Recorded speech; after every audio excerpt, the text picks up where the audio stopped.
It's positive, right? The purpose of a system is what it does. In many respects, our organizations are metabolizing us. We exist as a means to an end for this market economy, rather than the other way around. Mechanistic thinking applied to a social system destroys variety. It destroys our ability to be creative. It destroys our ability to make sound judgment. It's not about centralization or decentralization. It's about matching variety with variety. Yeah. And again, that's a misunderstanding of Ashby's law. Ashby's law is about decentralizing within the limits of cohesion.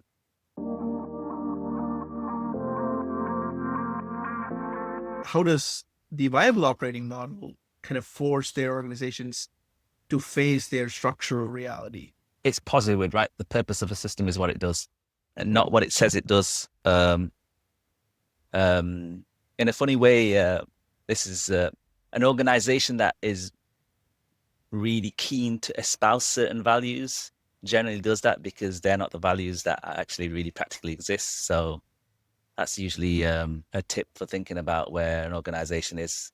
So the purpose of a system is what it does and not what it says it does. And it's that vertical tension between what you say and what people actually perceive and interpret in the real world, and not just your customers, but other stakeholders too. And for me, it's what the viable operating model does is it makes that gap obvious. It doesn't fix it. It doesn't resolve it. It surfaces it. And that tension isn't. So traditionally in the VSM, we talk about cohesion and adaptability, for lack of a better word, and we need both. And essentially what the VOM does, it nuances that a little bit further. It says you're balancing your grip and your reach, but you're also vertically balancing your promise and your proof. So it's a four-way tension. Yeah. And you need something to then demonstrate what that tension's looking like, whether it's a good tension, whether it's a bad tension, and whether you're drifting in the right direction or not. That's the idea. So the fantasy gap is essentially positive, for lack of a better word. Yeah. But it's positive made visual. Okay. I mean, another way of saying that is, I don't know if you're familiar with the NHS in the UK. We have a 4-hour treatment time. So if you go to A&E, you have to get seen within 4 hours, depending on how bad it is. And so because you've got a target, what they do is just move the bed or move it from the corridor or do something like that. So that's where measurement, can be problematic, for lack of a better word, which again is a symptom of our measuring and categorizing mind, which got us lots of success. But now in the systems age, we need to find a different way of thinking about things. Yeah. One of the tensions that comes to mind is the tension between here and now and then and there. And I see a lot of Silicon Valley executives struggle with that because they're so much focused on the here and now, the next quarter's profit, the next quarter's revenue, that sometimes they make these maneuvers where they actually lay off like 10%, 20% of their staff. And then actually what they've done is really compromise the long-term viability of the organization itself. How does the VOM help executives see that tension and strike that balance? Great question. I'll give you an example actually, but I'll give the example in a moment. So if you think about the VSM, System 2 is about that kind of short-term coordination. System 3 is about kind of a medium-term coordination. And System 4 is about that long-term coordination. But they're all happening at the same time. So I don't know if you're familiar with Three Horizons model. No, I think you should people explain assume that. So the three horizon model, it might have come from McKinsey, I'm not sure, is, Horizon 1 is kind of what you do with what you've got right now. And Horizon 2 is what you might do with different technology. And Horizon 3 is what you might do with technology that doesn't exist. I probably got it slightly wrong, but the idea is you work on different planning horizons. And again, that's misunderstood as things that you do sequentially, or different teams are all working away. And we need to do all three at the same time. And I think that's also another benefit of the VOM. The VOM recognizes that tension between S3 and S4. It exists across all different levels. So S4 needs to also interact with S1. and the viable operating model, the structural model, becomes a model that everyone uses for their own purposes. So S1 will use the model in one way. S3 will use it to manage the here and now. They start, you have the resource bargain, you expect a certain level of performance in return. S4 will use it to think about the future. So if you think about technology, the infamous S curve, right? Every technology follows that sigmoid curve. The only problem with the curve is you don't know where you are on the curve. In hindsight we do, but those who claim otherwise, I think, are usually selling snake oil. So I think we have to appreciate that we need to plan concurrently using different horizons at the same time. And these different functions and these different teams need to complement each other. I'll give you one example from an oil and gas business that I was part of. Oil prices were reasonable, and we were running a business process management activity where we were mapping out processes across fully integrated oil and gas business. And I had a manager who had a great deal of foresight, who said, look, if we, notwithstanding the problem of managing mapping processes without a specific purpose, if we start to understand work as a system, when things get tough, we don't just have to, and there was a 10% cut. Instead of being a butcher and cutting the business wholesale in this area or that area, we can use processes and purpose as a way of being a bit more clinical. So the moral of the story is, when times are good, prepare for times that aren't, prepare for the bad times, for the more difficult times. And not many people are willing to do that or able to do that. So that would be maybe a thought that executives should think about. When things are good, prepare. When things might not be so good. It's not just about preparation also. It's about not going overboard. When the hiring spree happened immediately post-COVID, a lot of the Silicon Valley corporations went crazy on hiring a lot of people, and the pay packages went up like crazy. But one company, Apple, did not do that and did not react that way. And post-COVID did not have to do any layoffs. They haven't done a significant layoff in many, many years. And so I think that's very important, because of the fact that when the margins are growing, when the revenue is growing, you don't have to necessarily hire so many people. That's the beauty of software, is you can scale it without having to hire so many people. And just because the social games that happen within the organization of empire building and power and whatnot, when the times are good, none of those checks and balances exist, and they just hire like crazy, and then they have to end up firing a lot of people later on as well. So your point is well taken. I think some of that comes from just accounting conventions, yes. The way we calculate fixed costs and variable costs. And I say just, and I think that's part of it, is that our mental model isn't quite right. Even the way funding happens, which is both budget and headcount, depends on what the last year's revenue and profit was. So as it grows, you get more and more, and it may not be necessary at all. Sorry, but please continue. No, I think it's a great point. I think typically, like, say, if a business isn't doing well, what's the first thing you cut? You cut the marketing budget, and it never made any sense to me. Or when things are complicated or difficult, you kind of hack at the S4 function. I'm not going to call it give it a specific name, and it again doesn't make sense to me. I think I'm going to not do justice to it, but I've spent some time with Peter Dudley recently, and he wrote a really wonderful article called "Food for Trees" and what our purpose is in this world. And I try to draw a parallel to organizations, and in many respects, our organizations are metabolizing us. We exist as a means to an end for this market economy, rather than the other way around. We've given these organizations and the market this kind of um, we've reified them essentially and kind of lost people along the way. So I think that's the challenge, really, to think about how we invest in the conditions to allow people to flourish, because fundamentally that's what we need for a very resource constrained world. We discussed about role analysis and things like that.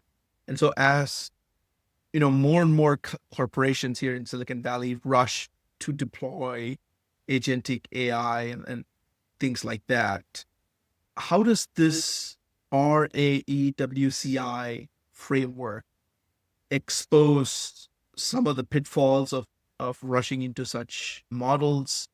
And you should probably start with what that framework is and how it's going to help a typical Silicon Valley organization that's trying to make its business processes better. So this is actually a framework that's quite new to me. Jeff Elliott shared it with me maybe 2 or 3 months ago. And it really made me think, because it made me go back to my time at Qatar Petroleum, which was an oil and gas business that I worked in, and some other kind of more asset intensive businesses. And I thought, oh, I could have done that differently. So if you kind of like things like RAEWCI and Rapid, they tend to focus on responsibility and accountability, and when you start mapping those out in organizations, you start saying, well, only one person can be accountable, and you have these little rules, and it's helpful. But RAEWCI is really about understanding the split between responsibility and authority. So responsibility is, it's your job to do that. Authority is you own the resources and can make those allocation decisions, and they're quite different things. So in a perfect idealized world, if you were autonomous or semi-autonomous, you'd have all of those things available to you, right? But we don't do that. We live in a different world where we expect the person at the front line, because it's efficient, to be completely de-skilled and essentially give them the minimal amount of variety, and we put our more expensive or more constrained resources at the back, which is counterintuitive. It doesn't make any sense. It's that age-old split between front office, mid office, and back office. Instead of matching variety with variety, we destroy it. And raw analysis is really about delineating responsibility and authority and expertise and work from who needs to be consulted and who needs to be informed. And essentially, if you think about agile, and I'm going to be slightly careful about how we think about this. I come from the software world. Agile assumes work is plastic because software is malleable. You can change it, right? But when you're in an asset intensive business, the work is constrained by the physical environment. And there's no getting away with that. And I think something like RAW would really help people to appreciate the difference. It would help people to appreciate the difference between process thinking, which is essentially closed systems thinking, and systems thinking proper, which is kind of more open systems thinking, and where to apply which. It also highlights the kind of the essential EW split, right? The expertise work split. If you think about it, who is the expert? The person at the coalface doing the work, or the person who was doing the work who's now become a supervisor? So that's the EW kind of paradox, for lack of a better word. And the more organizations split this, the more difficult and challenging it will be. Yeah. So if you think about the world of AI and LLM, and we can encode everything, and then you talk about the whole knowledge management, the difference between tacit knowledge and explicit knowledge, and all that good stuff. So we're falling into this kind of de-skilling trap, and that's what we're it's going to come back to bite us, for lack of a better word. Yeah. So RAW is just a different kind of accountability framework that I think will help highlight some of that. And I think my top tip to anyone is, when you start to think about agentic AI, just apply that logic to it to try and diagnose, have you got the right balance between responsibility and accountability? Because that's fundamental if you want to be truly adaptive. I'll share another point that came to my mind earlier on, but I lost sight of it. The whole concept of control in the cybernetic point of view isn't to tell someone what to do in the traditional sense. Control is a circular phenomenon, and once you appreciate that it's a circular phenomenon, you appreciate that, well, actually cohesion and agility are one of the same thing. A causes B causes C causes A. and it's in that very process that you're able to regulate or not.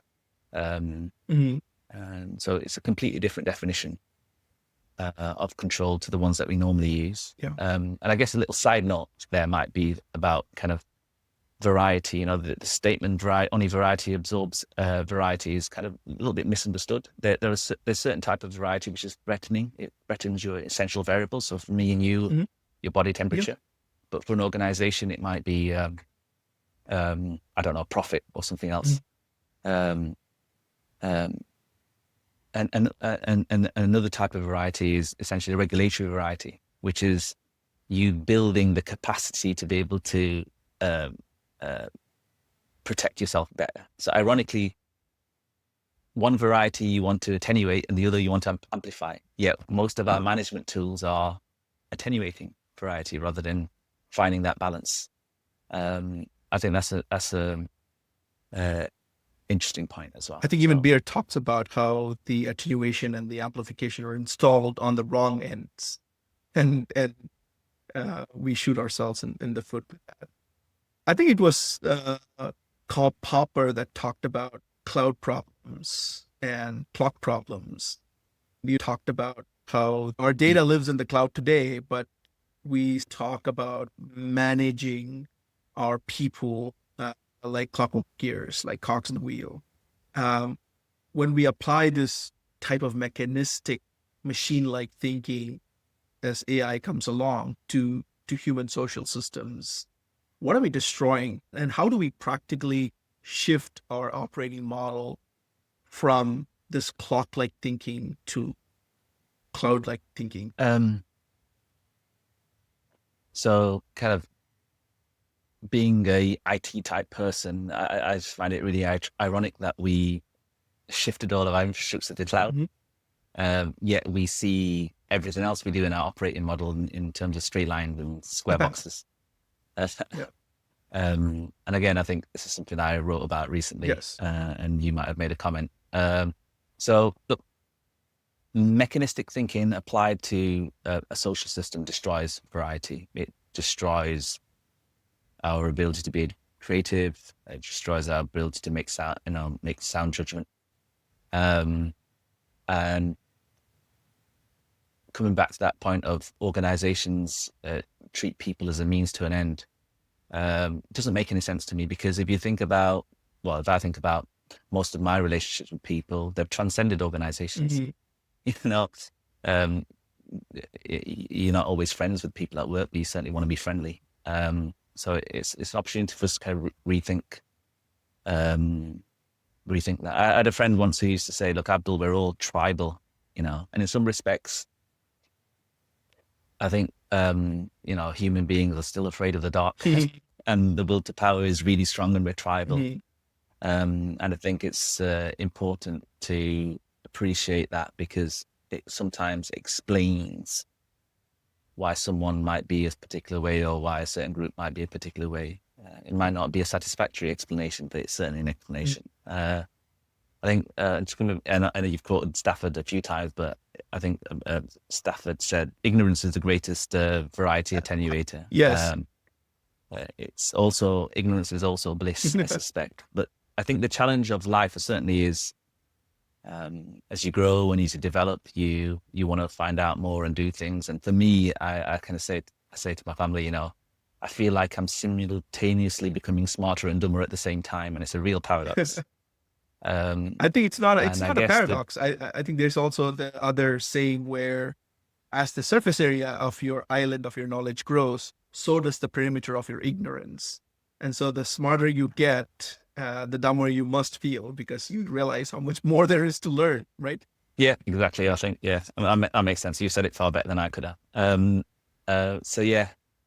But it's about being okay with that for me. So it's about being able to kind of juxtaposition ideas that are very difficult and just being able to deal with it. And I think that's what executive managers and operatives are like in this kind of complex VUCA world, to throw another acronym in. We need to get more comfortable with not just a more complex world, but a more changing world, kind of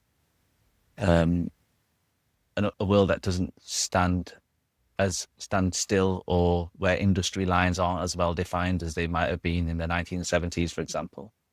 I did a course on game theory during my MBA, and it was really powerful. And we used to do this thing called critical timeline analysis to say, well, hang on, who's Tesco's biggest competitor? Well, actually, Tesco isn't just a fast-moving consumer goods supermarket type organization. It has mobile phones. It does all of this stuff. So you start to think about organizations and industries in a completely different way.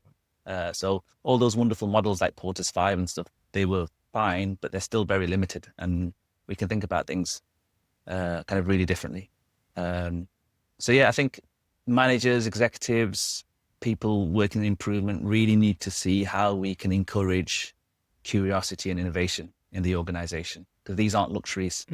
Actually, if you're a prudent manager and you are kind of not just satisfying your fiduciary responsibilities, but your moral responsibilities, then you would be interested in that as much as anything. It's the right thing to do. Yeah, I actually think that merely attempting to transform organizations is a dead end. I think transformed organizations are downstream of transformed leaders. And until people actually learn and become more humble and curious, and until they themselves are not on a journey of, self-realization and self-improvement, it's going to be very, very tricky to create anything that's sustainable. You may go and change something for a little bit, and then, things will go back to their entropy sooner or later. Yeah, I think you hit a really important point there. I think systems thinking isn't something you just do at work. It's something that can help you in your own life as an individual, in your families, and in kind of in your social life and work. And I think that's how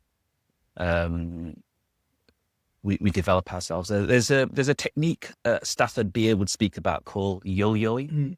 The idea that you go from kind of similes and metaphors through homomorphisms down to isomorphisms. I think that's a really powerful approach. I mean, I kind of say stories sit at the top. Yeah. And the idea in life is how good are you at kind of going up and down that ladder? Yeah. Some of us are really good at abstracting. Some of us are really good at reifying, kind of going down. Not many of us are good at kind of going up and down whilst maintaining rigor. Yeah. And that's the challenge. How do you kind of go up and down? Of course,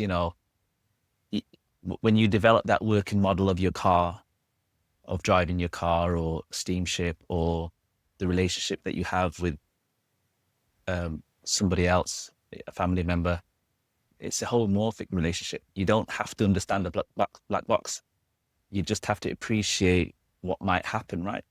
So, and that's the whole point of resilience. Resilience for me is really about not having the right perfect model. It's about saying, well, once I've discovered something that doesn't work, am I able to kind of delete it from my model? Am I able to get rid of it? And many of the times we struggle to do that. And you can put that out to ego. We can have a whole conversation about ego and what that is. But ego isn't something that you can fight. It's something that you could say you can try and dissolve it, but maybe you can't even dissolve it. Maybe it's just something that you witness. Yeah. And let be, and use it in a positive sense. So yeah, I think systems thinking and systems practice. Jeff Elliott says this it's a really powerful statement. Systems thinking and systems practice cannot be separated. Yes. Whereas in contemporary practice, you can treat a closed system. System thinking and system practice can't be separated, which makes it really challenging and difficult. It's something that you can't just pick up in a book, or it's something that takes years and years of practice, and it never ends. It's a never-ending journey. Yeah. Actually, Jeff, really, one of the archetypes that I shared, one of the tensions that I shared during CyberCon, the cybernetics conversation, was between surface language and deep language. Talking about system, talking about variety, and talking about feedback. but these represent really complex ideas. So how do you kind of so I made the assertion that, systems thinking, the language is traveling, but the thinking isn't. And that resonated with Jeff. So I must have said something slightly useful. It resonates with me as well. We've had the same conversations with Jeff around surface language, and it's very easy to kind of detect when you see there's so many people who are selling systems thinking on LinkedIn, and you see how many of them have real nuance and depth that you exhibit in some of your posts compared to they will use all the surface language like feedback loops, interactions, parts, synthesis, and things like that, but without really truly understanding or even connecting the dots as to what they're talking about. I think it's a challenge. I'm also mindful of allowing people to grow as well, and not shutting things and ideas down. I think Churchman said, right, systems thinking is not a bad idea, and all of our views are partial. So, and terribly limited. It's the humility aspect that I'm talking about, Abdul. There are people who just once they come across an idea and that impresses them at the surface level, they just go on to spread the word and actually do a lot of damage. Like, because many times I actually see Silicon Valley executives here actually go and do a systems dynamics course at MIT and come back and say, they now know systems thinking, and I know how to model, and I know how to build causal loop diagrams for my organization. I know exactly what's going on. They said immediately have this godlike view of their organization, which is the exact antithesis that, when you truly understand systems, there is no godlike view at all. At the beginning you shared that Zen parable, mountains, and then it wasn't a mountain, and then it became a mountain again. One of my favorite courses at university was mathematical modeling and presentation. So I wasn't aware of systems thinking in any sense of the word. And I remember we modeled like what's the ideal aperture size for a coffee jar for freshness and profitability, or we did another kind of a car crash scene. And in some respects, mathematical modeling is seen as reductive. It's seen as this unitary tool and approach. But in other respects, as I've developed and understood systems thinking a bit more, is, well, actually, what's the difference? We need, in the end, you're going to have a unitary implementation. What matters is, have you surfaced multiple worldviews? Have you been critical about the boundary?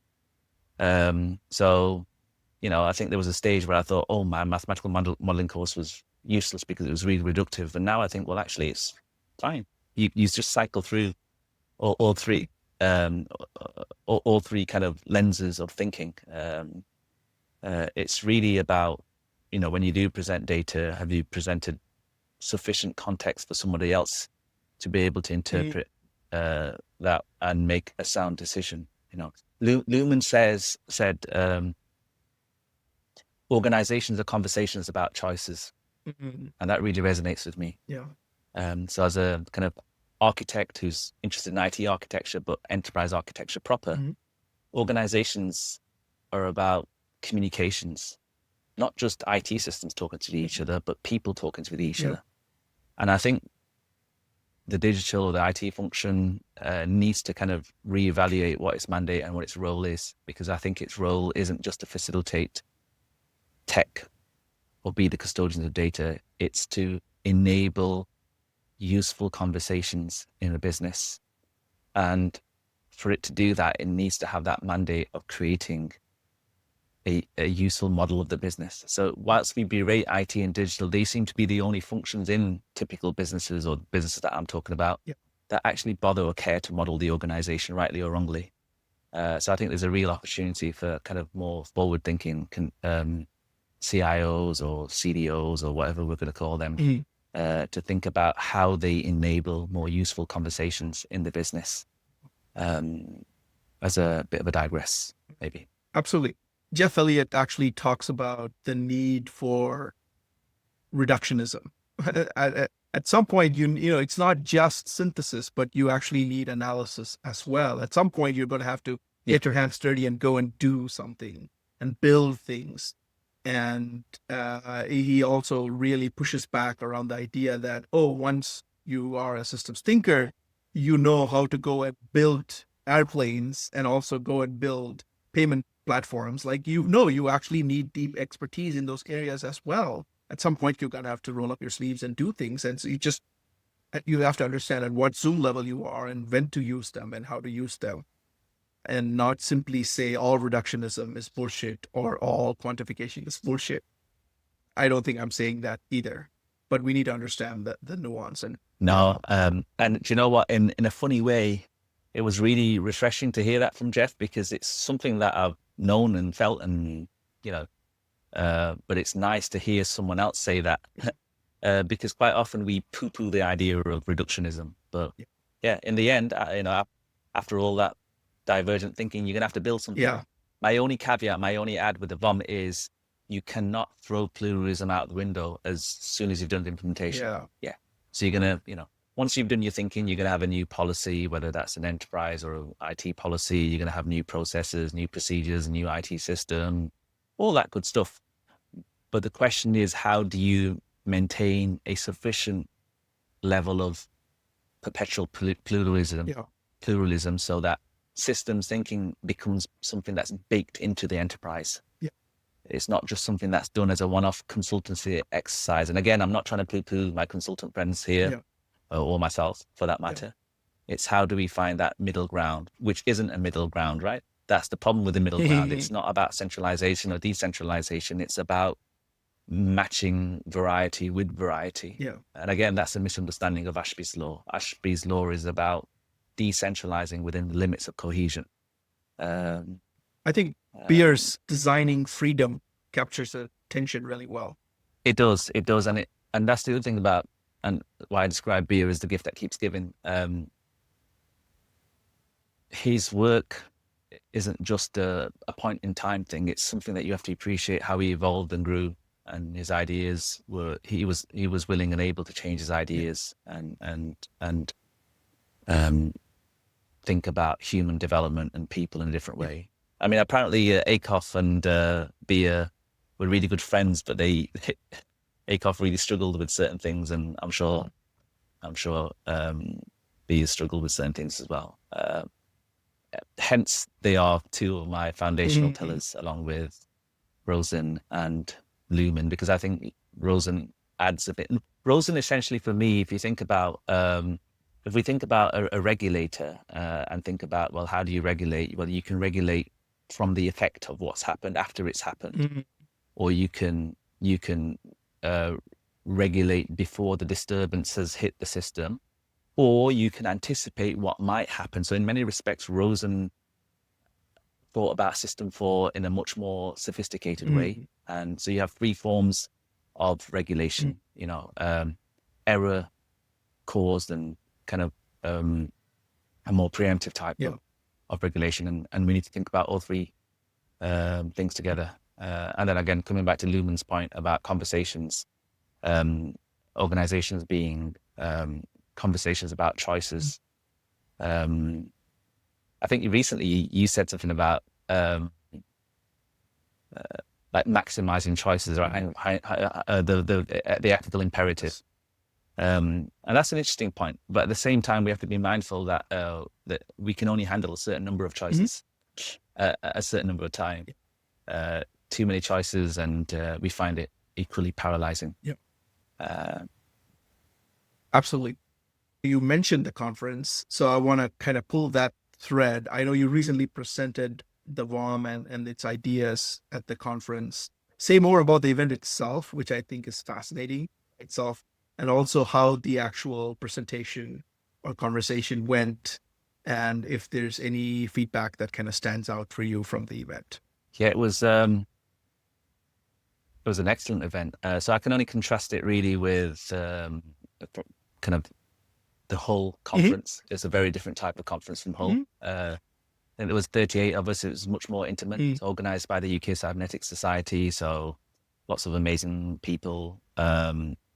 John Beckford, Peter Kowalik, who was there. But yeah, amazing. It's a much more intimate affair. Actually, John, I think in January said, "Oh, Abdul, do you want to present the VOM at the Cybernetics conversation coming up?" And I said, and I panicked and I said, "No, I'm not ready. I haven't implemented. I haven't built it yet. I haven't built the tooling and all that good stuff to go along with it." And I then reflected and I thought, hang on, it's nice. It's just what a privilege that I've been asked to present something again. And I presented at Cybernetic Society previously, maybe in about 2000, just before lockdown. And it really kind of pushed me to sit down and think about writing my ideas out a little bit further. Because normally I just do it in an organization, right? So I'm in an energy business and we apply the VOM implicitly, or I'm in a utilities business.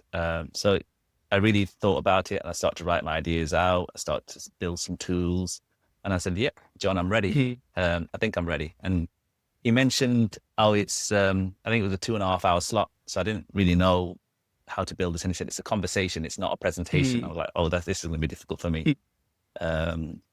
So I prepared for 2.5 hours. And then when we arrived, it was a 1 hour session. And there was 2 sessions going on at the same time. And we had a good turnout. And then I guess the biggest compliment I think I can take away was after the 1 hour mark, everyone had a break. And then John said, "You guys can still hang around and continue if you want." So I said to everyone, "Look, you're welcome to come back, but I appreciate you might not want to." And everyone pretty much came back. So we continued for another hour and a Excellent. half. I shared quite a large body of work. The idea wasn't to go do a page turn and go through everything. It was kind of 4 parts. It was sharing my philosophy and my idea of what the VOM is. It was about, kind of waypoints. It was about sharing the different tensions that exist, and we had some good discussions around that. And it was then about, how do we practically the VOM methodology itself, the tools, and the methods. And last but not least, and we didn't explore it in a great level of detail, it was about the implementation. How do we eat our own dog food? So how do we embed a viable operating model organically and purposefully in an organization? So that was the last part. And I had a whole range of comments. I think there was someone from Australia, and she was like, "This is really useful, Abdul. It allows me to kind of all that contemporary practice like agile and DevOps and all this kind of stuff. It really helps me ground some of those ideas in systems theory." I had some good challenges as well. My friend Richard asked me a very interesting question about the difference between I presented a slide on Ashby's model and the difference between effect and regulation, which helped me to really sharpen up my thinking about Rosen and anticipatory regulation. So that's good. So a real range of feedback and really useful. We also had lots of other interesting sessions as well. There were some sessions around cybersecurity, around there was a session, the Badlands. There was a session about quantum computers. So the conversation, I think it was Sally, she presented her thoughts on physics and biology and how our cells are essentially quantum computers. Which got me thinking, actually, post the conference, I was thinking, well, hang on, that does make some sense, because if you think about our 100 billion neurons that we mentioned earlier on, it can't be just happening at that level. It will just be too inefficient. So maybe computation, or whatever we define as computation, is happening at the cellular level, and then that's happening at our nervous system for us. But then it's happening for us as social systems as well. Me and you connected in this web of relationships that exist in the world.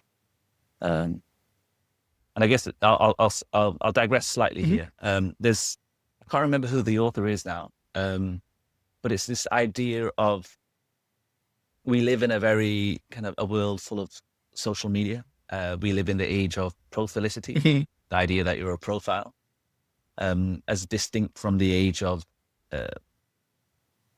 authenticity and sincerity. So in the age of authenticity, it was about your role and, what your father did or your mother did or what you were born into. And of course, there were challenges with that, right? You don't want to be stuck as a blacksmith or whatever, Yeah.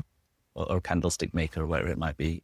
You want more. And then we had the age of essentially sincerity, where you did what you want to do. And now we live in the age of profilicity, which is, where it's not Abdul and Laksh, it's our profiles communicating. And for me, that really resonates. We live in a world of communicating. And in some respects, if you think about organization, it's really about what have you got on Slack and who said what. And sometimes it's the image of what you said rather than, the optics, as the more younger people say, than actually what gets done. So the question then is really, how do, the organization is about conversations. It's about choices. How can technology help us?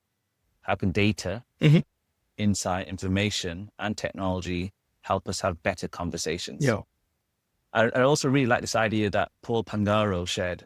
Organizations are languaging. They're a set of languages. So when organizations are efficient, they narrow language down. So you're working for an engineering company, you have to be very precise about the words because you want to be efficient. But then once you want to explore, you have to expand language. So if you think about transformation, well, you need to try and expand language. You can't, that narrow language won't work. Yeah.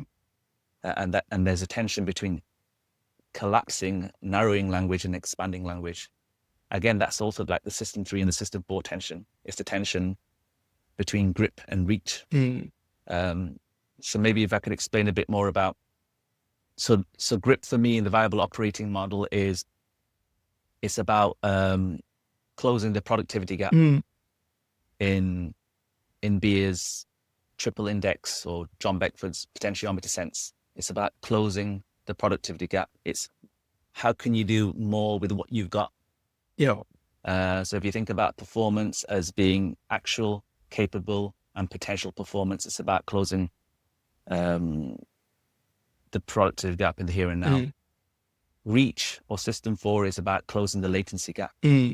It's about getting from your capable level of performance to your idealized level of performance. And then if you think about, remember we spoke about human development and we talked about business improvement. Well, actually, these things are in tension. System 3 is essentially responsible for improving the productivity gap, and system 4 is responsible for kind of closing improving the latency gap, for lack of a better word. And when you think about most business transformation programs, they're run by system 3, not necessarily by system 4.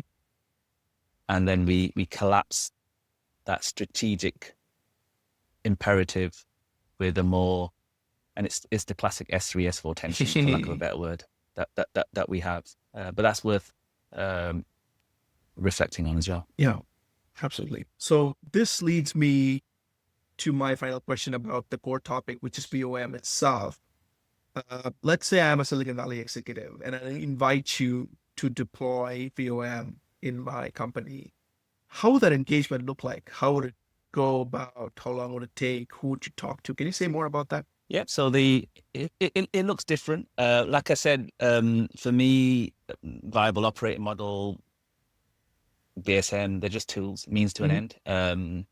One of the things that I try and do with whoever's kind of commissioned me to help them, or they might already have a very fixed way or fixed idea of what they want. And sometimes it might be just to challenge that a little bit or to better understand it. So one of the techniques I often use is, you said this, I heard that. It's really about trying to do a very quick diagnosis. And I've not quite reached those dizzy heights of having a cybernetic eye that allows me just to kind of really sense what's going on straight away. But, I think I'm getting there. But it might be, we're a chemical distribution business and we want to expand or we want to consolidate. Can you map out our current operating model? And then can you come back in a few months and do a target operating model for us?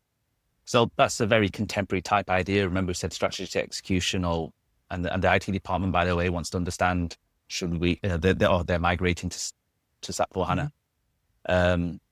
So the engagement there might be to kind of help them to understand their current operating model a little bit better, but in a more systemic way.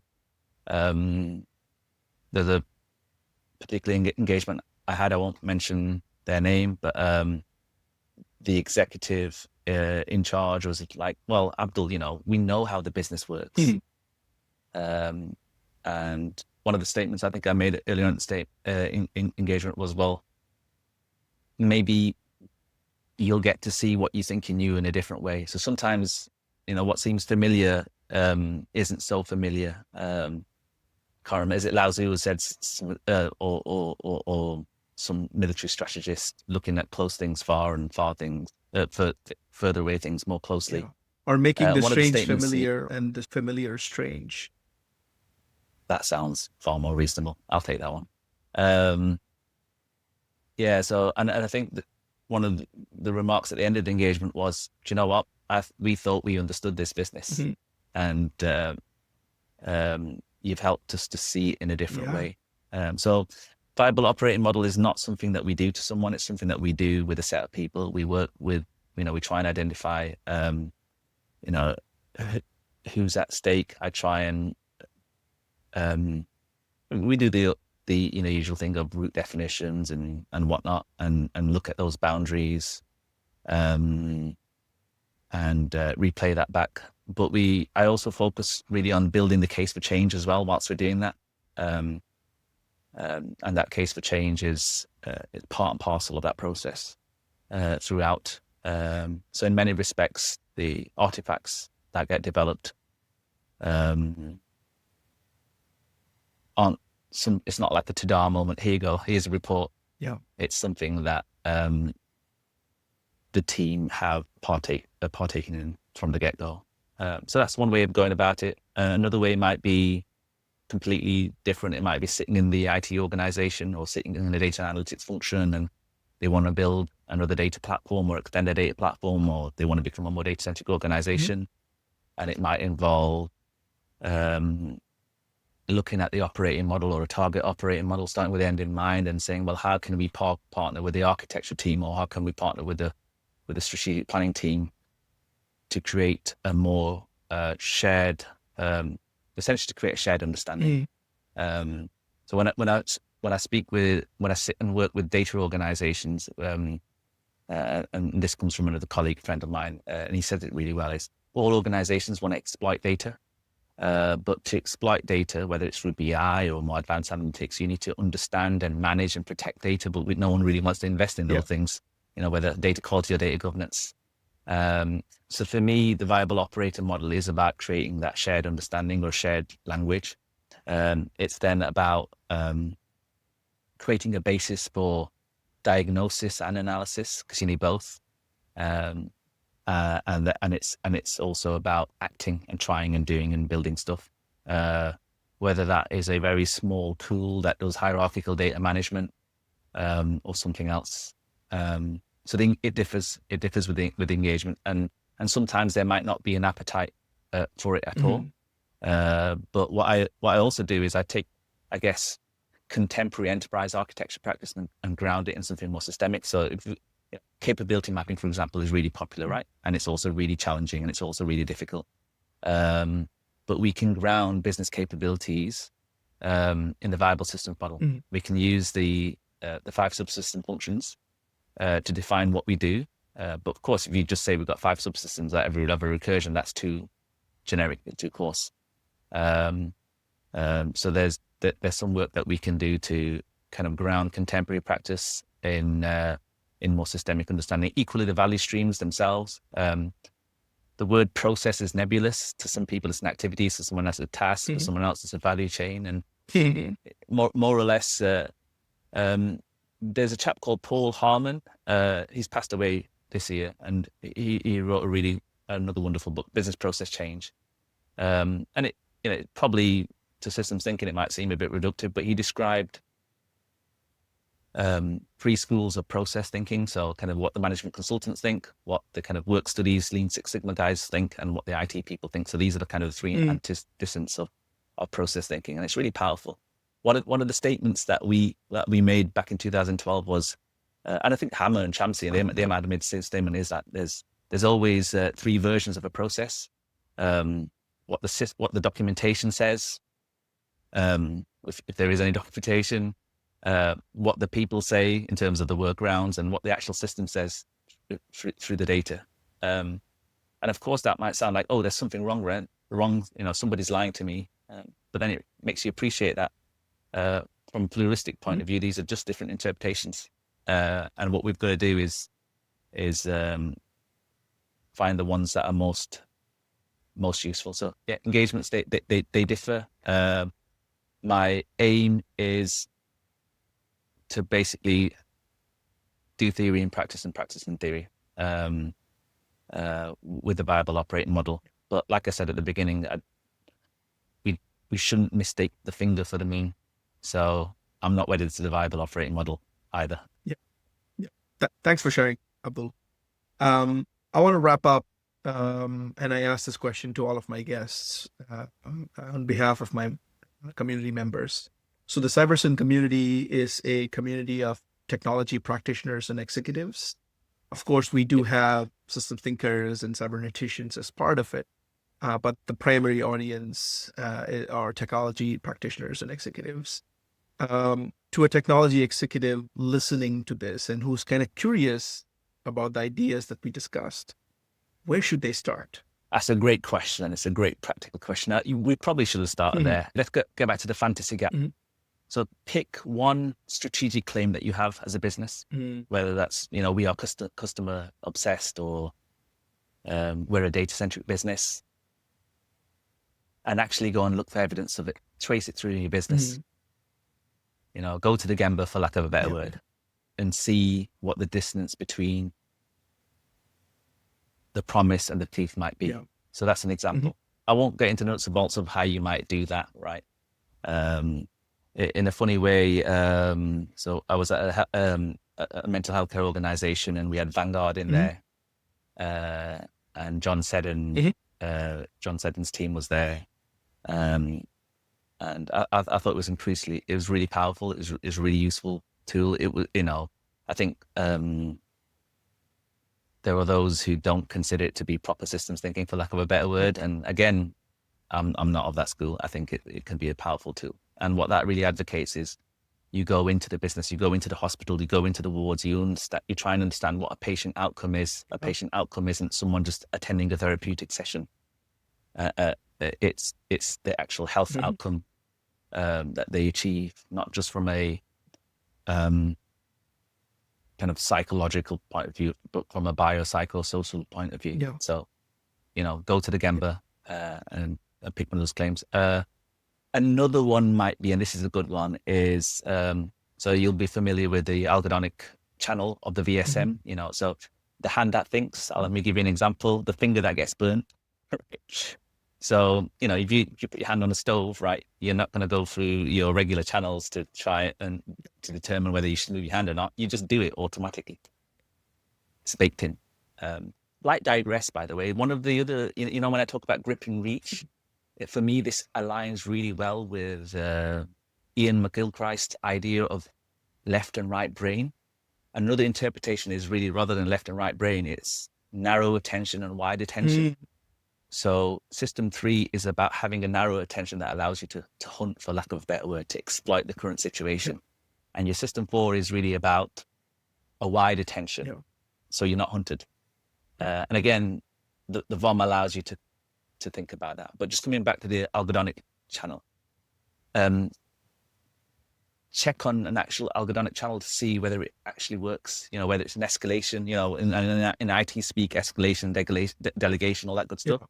And ask yourself, do you genuinely have an algorithmic channel to allow someone at the coalface or a customer to reach right into the system and say, hang on, my finger's getting burnt, for lack of a better word.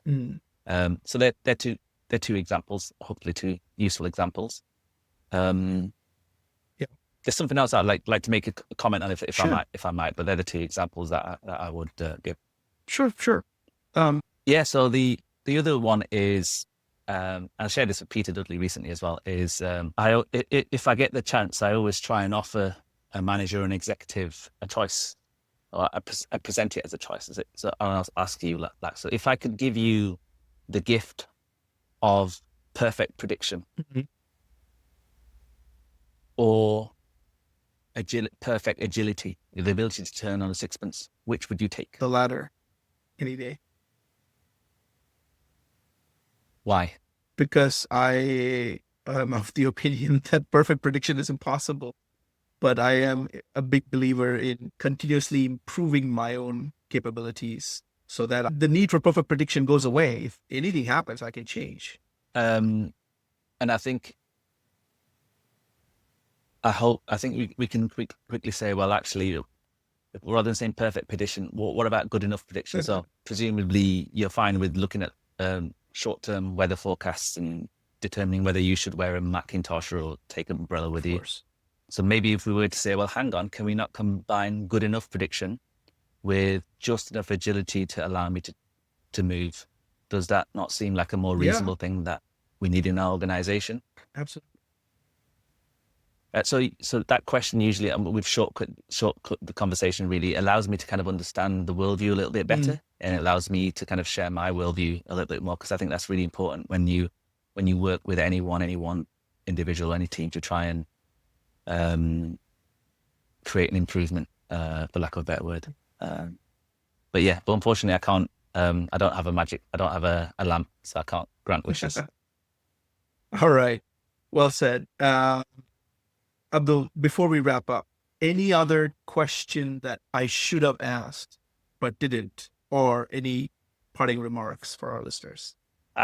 You kind of touched on the viable operating model and like where it goes next. So for me, like I said, like I might have said to you, I'm pursuing some doctoral studies at the moment, on the verge of pursuing doctoral studies to try and ground my thinking in more academic rigor, for lack of a better word. At the same time, I'm trying to productize, possibly commercialize some of these things, notwithstanding the challenges of as soon as you try and productize something, you become a shill, for lack of a better word. But remember, for me, it's not about one thing. It's about a platform that allows people to make this thing happen for themselves. It's almost like how I've got to try and find a way of bootstrapping my interpretation of the viable operating model.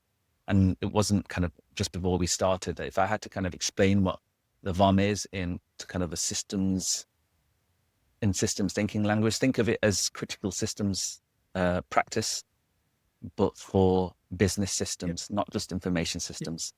So it's critical systems thinking that allows organizations to not just improve the IT integration in their organization, but enable more useful conversations to happen. So for me, it rests on four things. One is the academic grounding. One is to try and productize that mediation that happens. So allow people to be pluralistic and try different ways and different techniques. There are different ways to skin a cat. The idea of finality and so on. But then also to maybe share some of my learnings in books that might help contemporary managers. But last but not least, like Bia said, I make my living in this way, right? So I have to try and find that balance between writing and blogging and doing and living at the edge of chaos and not necessarily being stuck in academia or stuck in an out-and-out consultant or stuck in a permanent role or stuck just being flexible and adaptive and being able to move between these different roles. So that's probably the question that you might have asked, and I don't have an answer for it. I don't know what that balance would be, but it's something that I'm walking at the moment. Yes, I am super thankful for you to come and share your ideas and for being so generous with your time. And I would love to have you back again in the future as your books get published or some of these products are launched or you have more things to share with us, I would always love to have you come back to the podcast. Abdul, I know we're way over schedule time. Thank you so much for joining and sharing your insights. It's been a pleasure, and thank you. I really appreciate the opportunity to kind of share some of my ideas, and thanks for all your interactions over LinkedIn and our little conversations here and there. I think we are very fortunate to have some very generous people in the systems thinking community, and I've benefited greatly from that, especially over the last 6 months. I've always kind of reached out to people. People are generally very open and willing to learn and share things. And I think when we spoke about, people being simultaneously smarter and dumber at the same time, it's that boundary, right? That boundary is what's doing the regulating. And we speak about people as a system. I think kindness goes a long way in this world, and we can help each other by berating each other, because that is one way of motivating people, I suppose. Or we can do it by not necessarily giving them the answer, because that's not the right thing to do either, and there isn't an answer that will satisfy everyone, but helping create those conditions that allow us to try different things and fail gracefully and learn. So, I'd like to certainly thank those people that have helped me on my journey to date. I'm not going to name them all now. I'll mention them when I can. And I do try my best to pass it on whenever I can. All right. Thank you so much, Abdul. Cheers, Laksh. Cheers. All the best.